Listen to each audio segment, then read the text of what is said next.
વર્ણિવેશરમણીય દર્શનમ મંદહાસરુચિરાનનાંબુજં ફુચિतं સુરુ નરોત્તમૈર્મુદા ધર્મનંદનમહં વિચિંતયે અસતોમાં ષડ્ગમય તમસોમાં જ્યોતિર્ગમય મૃત્યુર્મા અમૃતં ગમય ઓમ શાંતિ શાંતિ શાંતિ અસ્મદ્ગુરુ સમારંભાં નાથયામૂન મધ્યમાં લક્ષ્મીવલ્લભપર્યંતાં વંદે ગુરુ પરંપરા.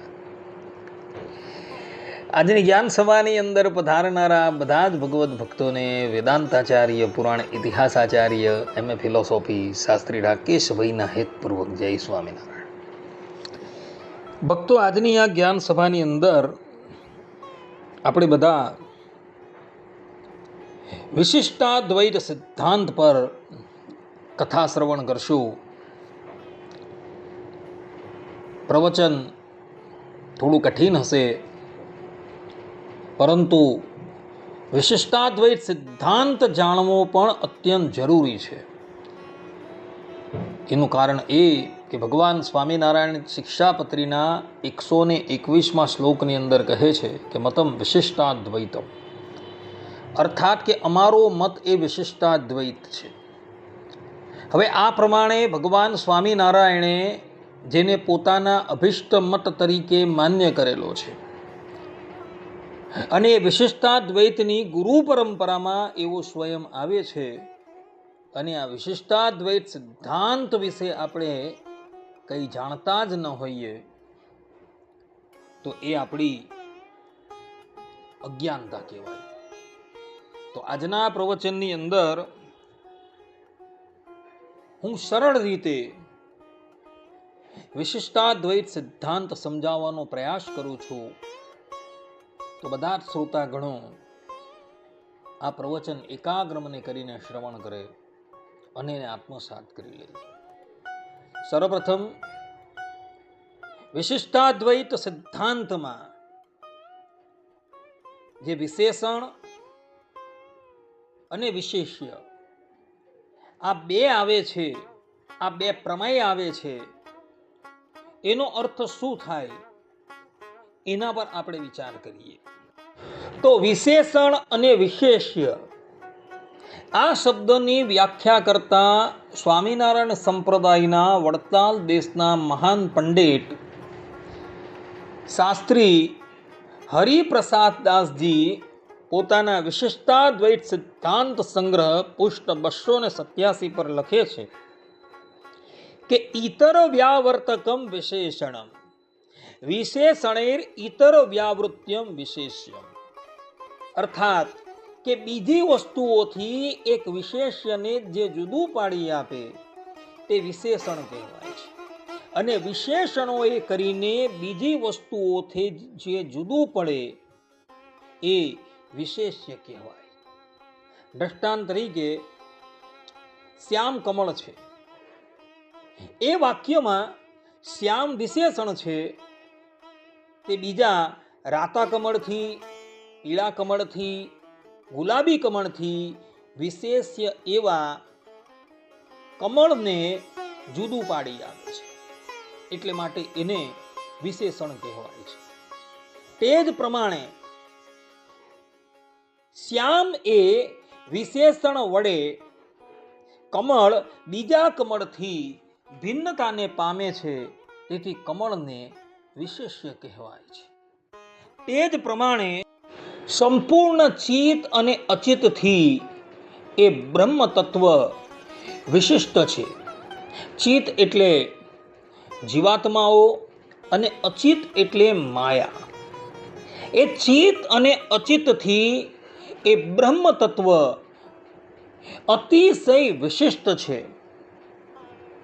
બ્રહ્મ તત્વનું લક્ષણ આપતા આચાર્ય રામાનુજ કહે છે કે વિભુત્વે સતી ચેતનત્વ બ્રહ્મણો લક્ષણ, અર્થાત કે જે વિભુ હોય અને ચેતન હોય એ જ વાસ્તવમાં બ્રહ્મનું લક્ષણ છે. જો કેવલ વિભુ શબ્દથી બ્રહ્મને કહેવામાં આવે તો વિભુ તો કાળ પણ છે અને માયા પણ છે, પરંતુ એ લોકો ચેતન નથી. જ્યારે બ્રહ્મ ચેતન છે. અને એટલે માટે આચાર્ય રામાનુજ બ્રહ્મ તત્વનું લક્ષણ કરતા કહે છે કે વિભુત્વે સતી ચેતનત્વ. કેવલ ચેતનત્વ લક્ષણ કરવામાં આવે તો એ લક્ષણ જીવની અંદર વ્યાપી જાય છે. કારણ કે જીવ જે છે એ પોતે ચેતન છે. જીવ પોતે ચેતન હોવા છતાં વિભુ નથી. જ્યારે બ્રહ્મ તત્વ જે છે એ વિભુ પણ છે અને ચેતન પણ છે. અને એટલે માટે રામાનુજાચાર્યજી બ્રહ્મ તત્વનું લક્ષણ કરતા કહે છે કે વિભુત્વે સતી ચેતનત્વ. બ્રહ્મ તત્વ એ વિભુ છે અને ચેતન પણ છે.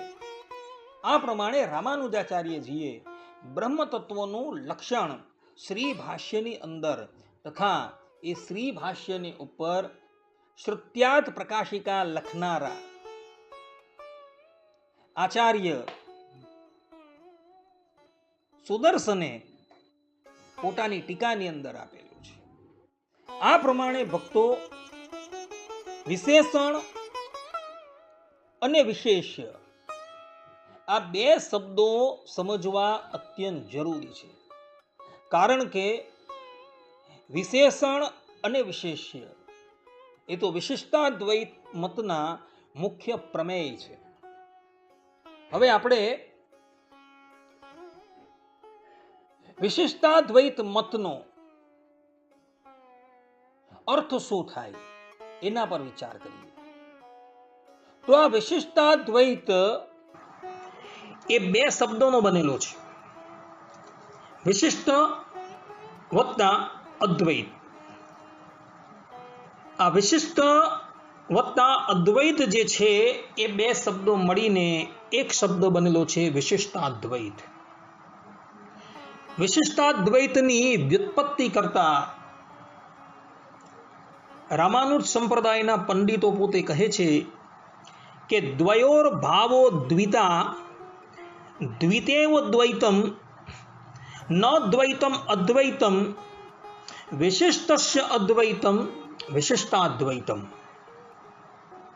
અર્થાત બેનો ભાવ જે કહેવાય એ દ્વૈત કહેવાય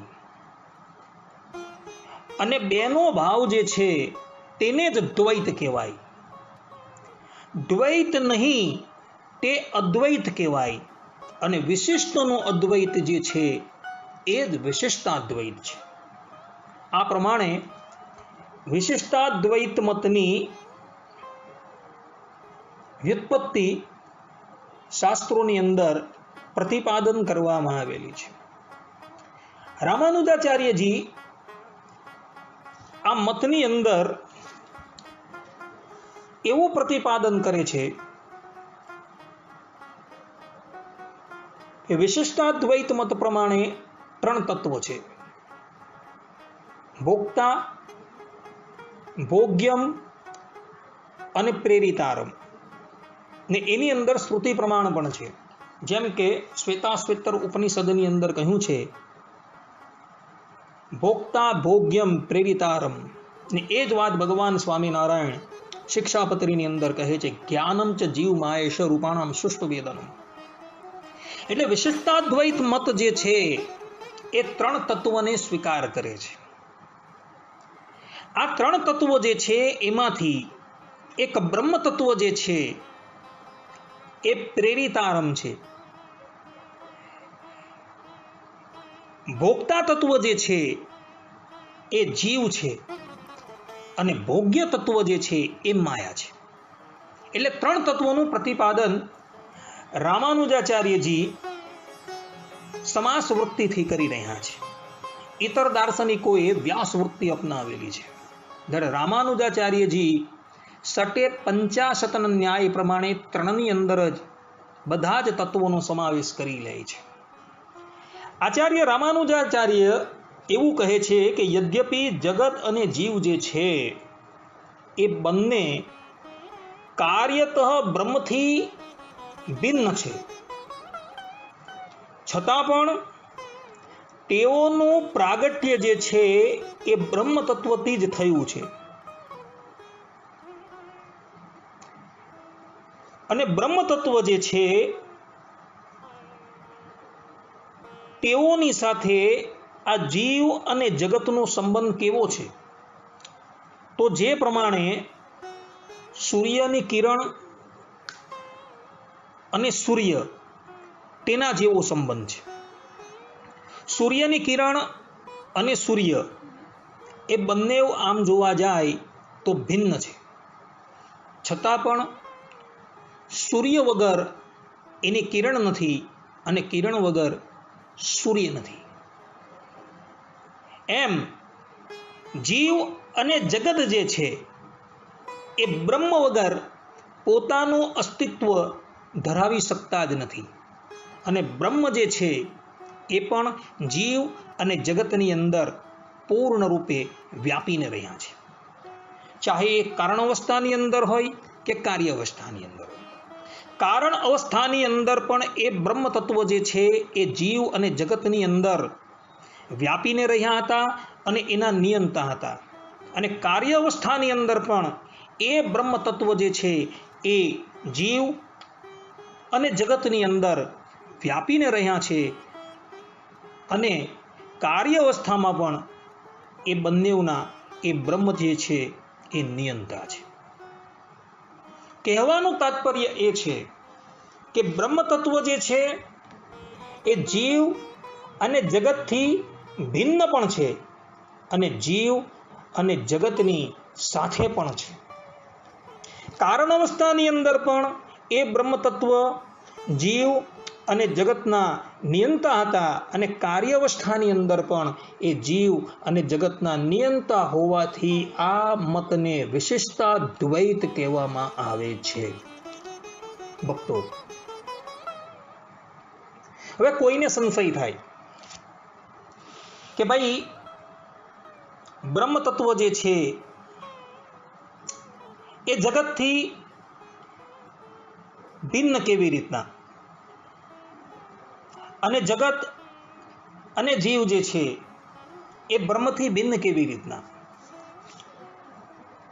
અર્થાત કે બ્રહ્મ તત્વ જે છે એ જગતથી શ્રેષ્ઠ કેવી રીતના, અને જીવ અને જગત જે છે એ બ્રહ્મ તત્વથી કનિષ્ઠ કેવી રીતના? તો શાસ્ત્રોની અંદર બ્રહ્મને વિભુ કહ્યા છે, નિત્યમ વિભુ સુસૂક્ષ્મ, અને જીવને અણુ કહ્યું છે, એશ અણુરાત્મા. એટલે બ્રહ્મ જે છે એ વિભુ છે અને જીવ જે છે એ અણુ છે. બ્રહ્મ જે છે એ સ્વતંત્ર છે અને જીવ જે છે એ પરતંત્ર છે. બ્રહ્મ તત્વ જે છે એ નિયામક છે અને જીવ તત્વ જે છે એ નિયમ્ય છે. તે જ પ્રમાણે જગત જે છે અર્થાત કે માયા, એ માયા જળ છે અને બ્રહ્મ તત્વ એ ચેતન છે. બ્રહ્મને પ્રકાશ થવા માટે ઇતર કોઈની અપેક્ષા નથી, એ સ્વયં પ્રકાશ છે. જ્યારે જગતને પ્રકાશિત થવા માટે ચેતન તત્વની જરૂર છે. એટલે બ્રહ્મ તત્વ જે છે એ બંનેથી જીવ અને જગતથી ભિન્ન છે, અર્થાત કે શ્રેષ્ઠ છે. અને જીવ અને જગત જે છે એ કનિષ્ઠ છે બ્રહ્મ કરતા. આ સિદ્ધાંત વાત છે ભક્તો. આ પ્રમાણે જીવ, જગત અને બ્રહ્મ એ પૃથક હોવા છતાં જીવ અને જગત જે છે એ બ્રહ્મનું શરીર છે અને બ્રહ્મ તત્વ જે છે એ એના શરીરી છે. જે પ્રમાણે શરીર થકી શરીરી અપૃથક હોય છે, તે જ પ્રમાણે જીવ અને જગત શરીર અને શરીરીની જેમ ભિન્ન ભિન્ન હોવા છતાં શરીર અને શરીરી વચ્ચે અપૃથકતા છે.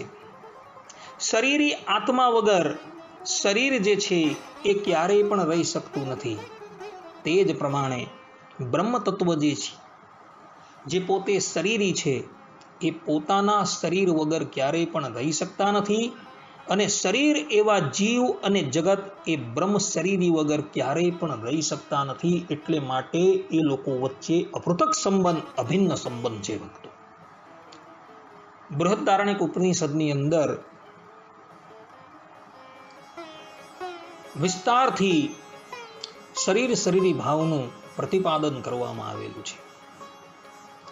ત્યાં યાજ્ઞવલ્ક્ય ઋષિ સ્પષ્ટ રૂપે કહે છે, યસ્યાત્મ શરીરમ, યસ્ય પૃથ્વી શરીરમ, યસ્ય રેતસ શરીરમ, યસ્ય આપ શરીરમ.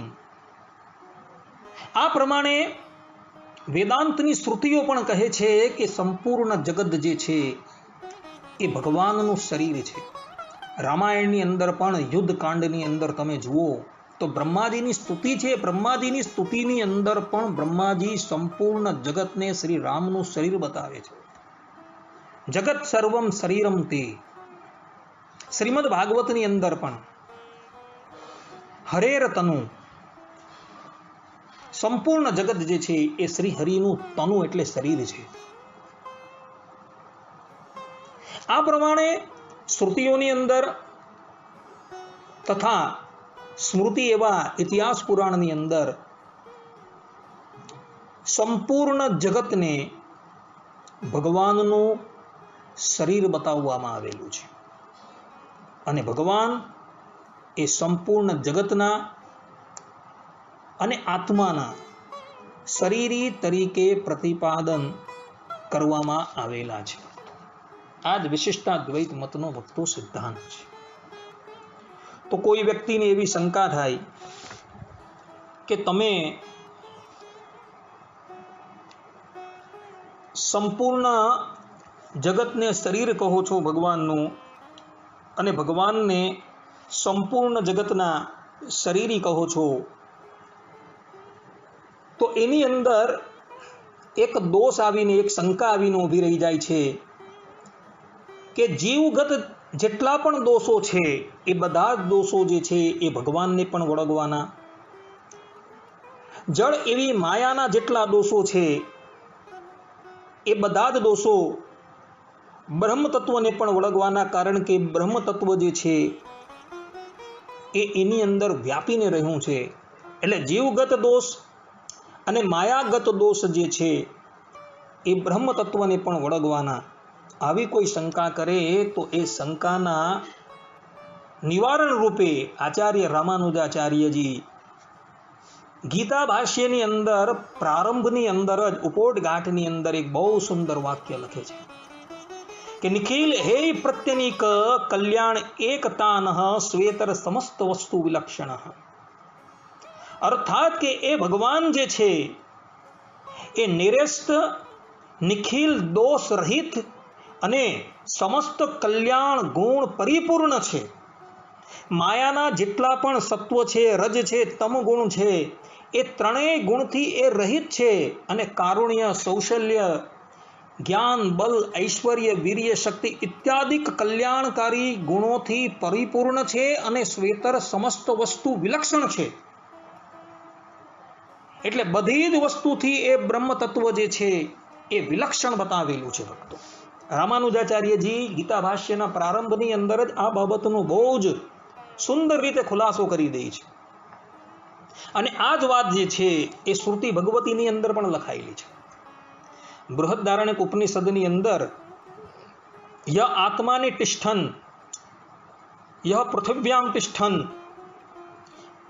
યશ્ચ ચક્ષુથી તિષ્ઠન, યો રેતસી તિષ્ઠન ઇત્યાદિક શ્રુતિઓમાં કહેલા શરીરભૂત ચિદ અચિત દૂષિત સ્થાનોમાં શરીરી આત્મા પ્રમાણે વસ્તુતાએ રહેવા છતાં પણ પરમાત્માને કોઈ પણ જાતનો દોષ જે છે એ અળગતો જ નથી એમ જણાવવામાં પ્રત્યેક પર્યાયની અંદર, એટલે કે જે આ શ્રુતિ જે છે યહ આત્માને તિષ્ઠન, યહ પૃથિવ્યામ તિષ્ઠન, એ બધા પર્યાય જે છે તેને જણાવવા માટે શ્રુતિ ભગવતી જે છે એ અંતે કહી રહી છે કે સત આત્મા અંતર્યામ્ય મૃતઃ. અર્થાત કે એ અંતર્યામી હોવા છતાં પણ અમૃત છે. અમૃતનો અર્થ થાય છે દોષથી રહિત. અર્થાત કે એ ભગવાન જે છે એ જીવની અંદર પણ રહ્યા છે, છતાં પણ એ જીવગત કોઈ પણ દોષથી એ રહિત છે. માયાની અંદર રહેવા છતાં માયાના તમામ દોષોથી એ ભગવાન જે છે એ સંપૂર્ણપણે નિર્દોષ છે.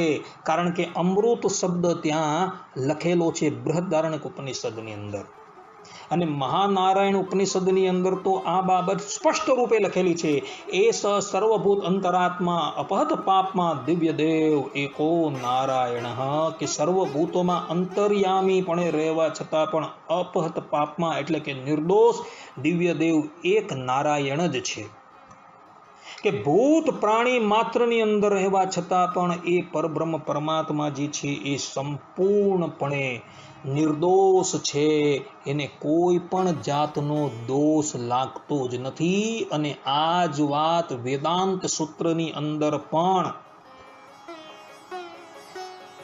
શ્રી વેદવ્યાસજીએ નિરૂપણ કરેલી છે. વેદાંત સૂત્ર 1.2.8 ની અંદર સંભોગ પ્રાપ્તિ ઇતિ ચેન્ન વશે સ્યાત આ સૂત્રની અંદર, અને અતએવ ચો ઉપમા સૂર્યકાદિવત 3.3.18 ની અંદર આ પ્રમાણે પ્રતિપાદન કરેલી છે. ને તે જગ્યાએ ભાષ્યની અંદર રામાનુજાચાર્યજીએ, મુક્તાનંદ સ્વામીએ, સદગુરુ ગોપાળાનંદ સ્વામીએ, આચાર્ય વલ્ભાચાર્યજીએ, નિમ્બાર્કાચાર્યજીએ, મધ્વાચાર્યજીએ સ્પષ્ટ રૂપે કહ્યું છે કે જે પ્રમાણે આકાશ અને સૂર્ય જે છે એ સંપૂર્ણ જગતની અંદર વ્યાપીને રહેવા છતાં પણ એને કોઈ પણ જાતનો દોષ લાગતો નથી, તે જ પ્રમાણે સૂર્યદેવ જે છે એ સંપૂર્ણ જગતની અંદર વ્યાપીને રહેવા છતાં પણ એને કોઈ પણ જાતનો દોષ લાગતો નથી, તે જ પ્રમાણે બ્રહ્મ જે છે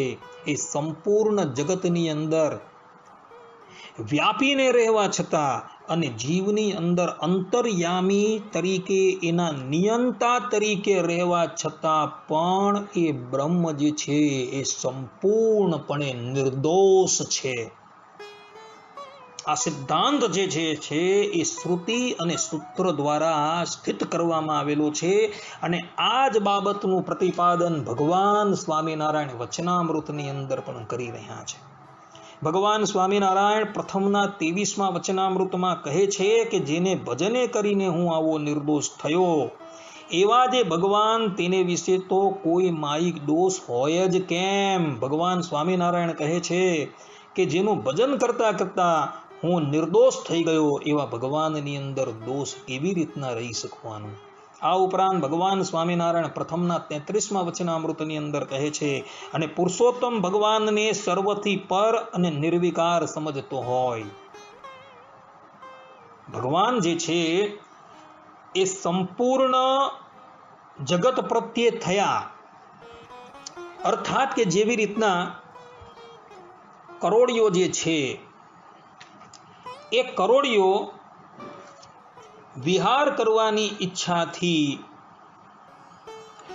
પોતાના મુખમાંથી જ લાળ તંતુઓને કાઢે છે અને એનું જાળું બનાવે છે અને એની અંદર વિહાર કરે છે, અને પછી એ જ જાળાને પોતાના મુખની અંદર એ લીન કરી દે છે. તો આ લૌકિક દ્રષ્ટાંતની અંદર જેમ કરોડિયો જે છે એ પોતાના મુખમાંથી જાળું કાઢવા છતાં પણ નિર્વિકાર રહે છે, તે જ પ્રમાણે પરબ્રહ્મ પરમાત્મા પણ સૃષ્ટિ વખતે પોતાની અંદર જ રહેલા જીવ અને જગતને પોતે બહાર કાઢે છે, અને છતાં પણ એના થકી એ નિર્વિકાર છે. કારણ કે વિકાર જે છે એ વિકાર તો શરીરભૂત જીવ અને જગતમાં થયો છે. પરબ્રહ્મ પરમાત્માની અંદર કોઈ વિકાર નથી, એ તો નિર્વિકાર જ છે. એની અંદર વ્યાપવા છતાં એ ભગવાન જે છે એ નિર્વિકાર છે, એને કોઈ જાતનો વિકાર નડતો નથી. કારણ કે શરીરી ભાવથી ભગવાન પોતે બહુરૂપે થયા છે.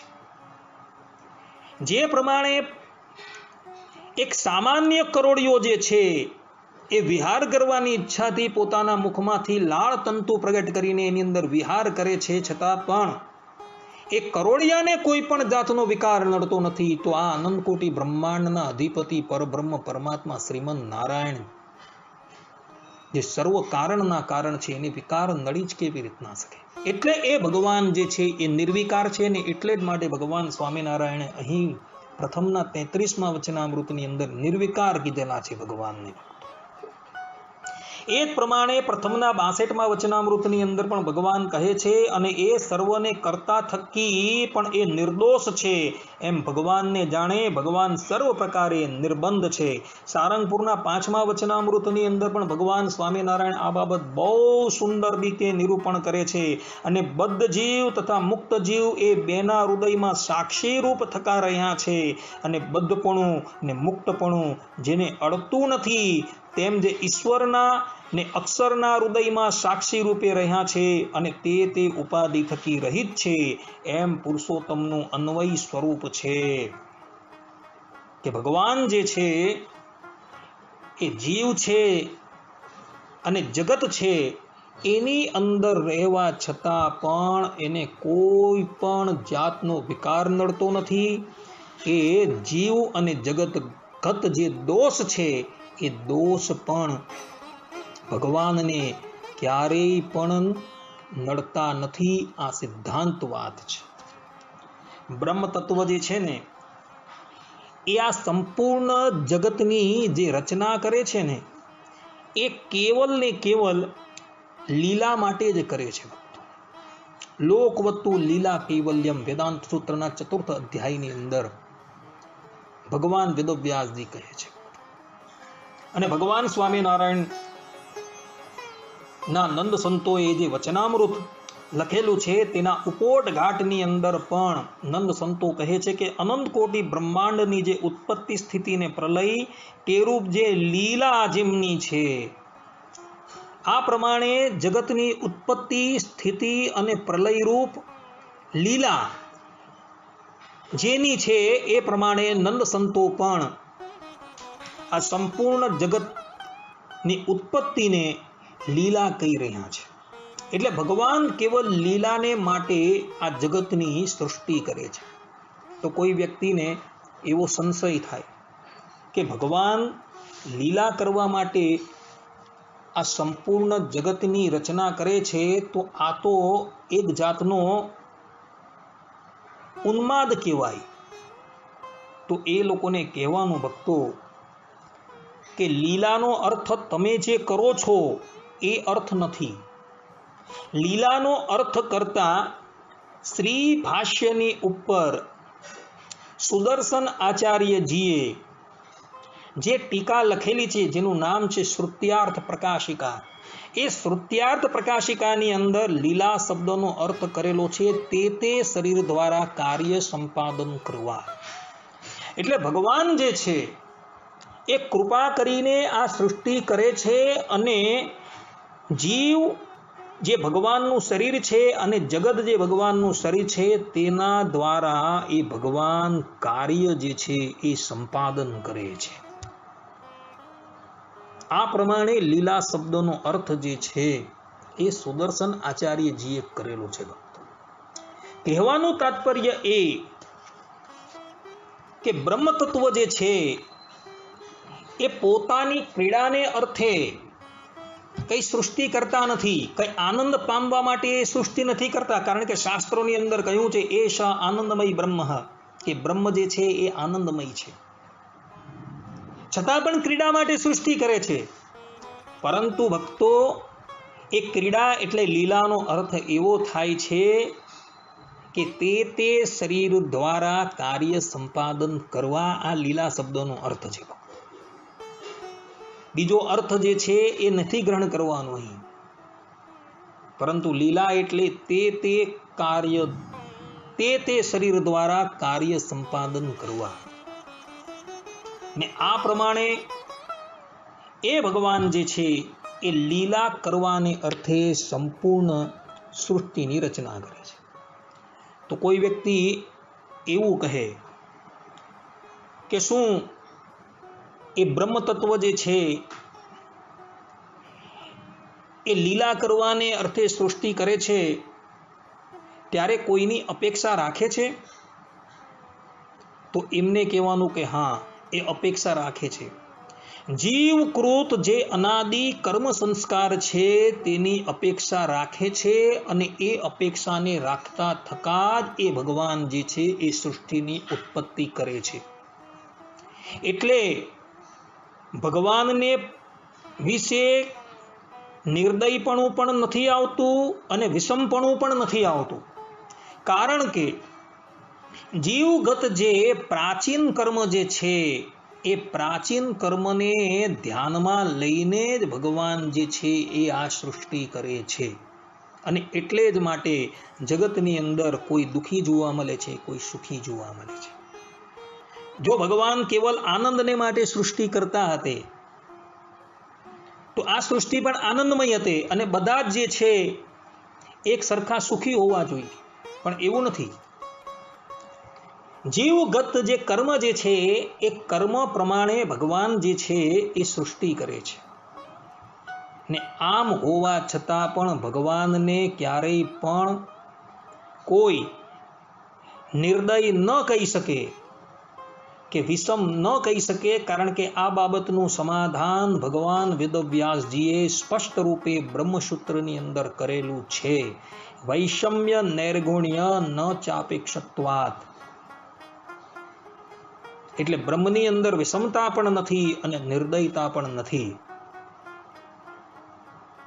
કહેવાનું તાત્પર્ય એ છે કે ભગવાન જે છે એ સૃષ્ટિ કરે છે એ પ્રાચીન કર્મોને ધ્યાનમાં લઈને સૃષ્ટિ કરે છે. આ સિદ્ધાંતવાદ છે. આદિ જગતગુરુ શંકરાચાર્ય જે છે એ માયાને અને જગતને મિથ્યા બતાવે છે, અનિર્વચનીય બતાવે છે. એ કહે છે કે આ જગત જે છે એ સંપૂર્ણ મિથ્યા છે. જગત મિથ્યામ બ્રહ્મ સત્યમ જીવ બ્રહ્મેવ નાપર. જીવ બ્રહ્મૈવ કેવલમ. આ પ્રમાણે પણ કહે છે કે જગત જે છે મિથ્યા છે, એક બ્રહ્મ તત્વ જે છે તે જ સત્ય છે, અને જીવ જે છે એ સંપૂર્ણ રીતે બ્રહ્મ જ છે. પરંતુ માયિક ઉપાધિને લઈને એ પોતાને જીવ સમજે છે. એટલે આદિ જગતગુરુ શંકરાચાર્યજી જગતને મિથ્યા કહે છે, પરંતુ રામાનુજાચાર્યજી પોતે કહે છે કે નહીં ભાઈ, જગત મિથ્યા નથી. કારણ કે સત એવા બ્રહ્મમાંથી આ જગત જે છે એ પ્રગટ થયું છે. સદૈવ સૌમ્યદ મગ્રાસિત એકમેવા દ્વિતીયમ બ્રહ્મ. કે પૂર્વે એક સત જ હતું ને આ સતમાંથી જ આ જગત જે છે એ પ્રગટ થયું. સતમાંથી આ જગત જો પ્રગટ થતું હોય તો એ ક્યારેય પણ મિથ્યા ન હોઈ શકે, એ સત જ છે. જગત જો મિથ્યા હોય, માયા જો મિથ્યા હોય, તો વિષ્ણુ પુરાણની અંદર એક પ્રસંગ આવે છે કે સંબરાસુરે પ્રહલાદજીને મારવા માટે માયાનો પ્રયોગ કર્યો, કૃત્યા રચી, પરંતુ ભગવાનના સુદર્શન ચક્રએ એ બધી જ માયાઓને અને એ કૃત્યાઓને સમાપ્ત કરી નાખી. જો એ જગ્યાએ માયા મિથ્યા હતી તો સુદર્શન ચક્ર દ્વારા એનો નાશ ન થવો જોઈએ, પરંતુ સુદર્શન ચક્રએ એનો નાશ કરેલો છે. એનો અર્થ એવો થયો કે એ માયા સત્ય છે, જગત સત્ય છે. એટલે રામાનુજાચાર્યજી કહી રહ્યા છે કે જગત સત્ય છે, મિથ્યા નથી. પરંતુ જગત જે છે એ સતત પરિણામશીલ છે, નિત્ય રહેતું નથી, વિકારવાન છે. અને વિકારવાન હોવાથી ઉદ્ધવ સંપ્રદાયના એક અગ્રગણ્ય સંત મુક્તાનંદ સ્વામી પોતાના કીર્તનની અંદર ગાય છે કે મિથ્યા જગતની આશા ત્યાગી. અહીં મુક્તાનંદ સ્વામીએ મિથ્યા શબ્દનો પ્રયોગ કરેલો છે. મિથ્યાનો અર્થ એવો નથી કે નથી જ કંઈ, પરંતુ મિથ્યાનો અર્થ થાય છે પરિણામશીલ, વિકારવાન, જે નિત્ય નથી પરંતુ અનિત્ય છે, સતત વિકારશીલ છે. એ અર્થની અંદર મુક્તાનંદ સ્વામીએ મિથ્યા શબ્દનો પ્રયોગ કરેલો છે. કહેવાનું તાત્પર્ય એ છે ભક્તો કે જગત જે છે એ ક્યારેય પણ મિથ્યા નથી. જગત જે છે એ સત્ય છે, કારણ કે સત એવા બ્રહ્મમાંથી એ પ્રગટ થયું છે. અને એટલે જ માટે રામાનુજાચાર્યજી કહે છે જગત સત્યમ બ્રહ્મ સત્યમ બ્રહ્મ ચિદાચિદ વિશિષ્ટ, કે જગત જે છે એ સત્ય છે, બ્રહ્મ છે તે પણ સત્ય છે, પરંતુ બ્રહ્મ જે છે એ ચિત એટલે કે જીવાત્મા અને અચિત એટલે માયાથી સંપૂર્ણપણે વિશિષ્ટ છે. અર્થાત કે ચિદ અને અચિદના એ બ્રહ્મ તત્વ જે છે એ નિયંતા છે, અને નિયમનપણું કારણ અવસ્થામાં પણ હતું અને કાર્ય અવસ્થામાં પણ છે. આ પ્રમાણે રામાનુજાચાર્યજીનો સિદ્ધાંત એ વિશિષ્ટાદ્વૈત કહેવામાં આવે છે. આ પ્રમાણે વિશિષ્ટાદ્વૈતનું સંક્ષિપ્તમાં નિરૂપણ પૂર્ણ થાય છે. અસ્તુ. જય સ્વામિનારાયણ. વર્ણિવેશ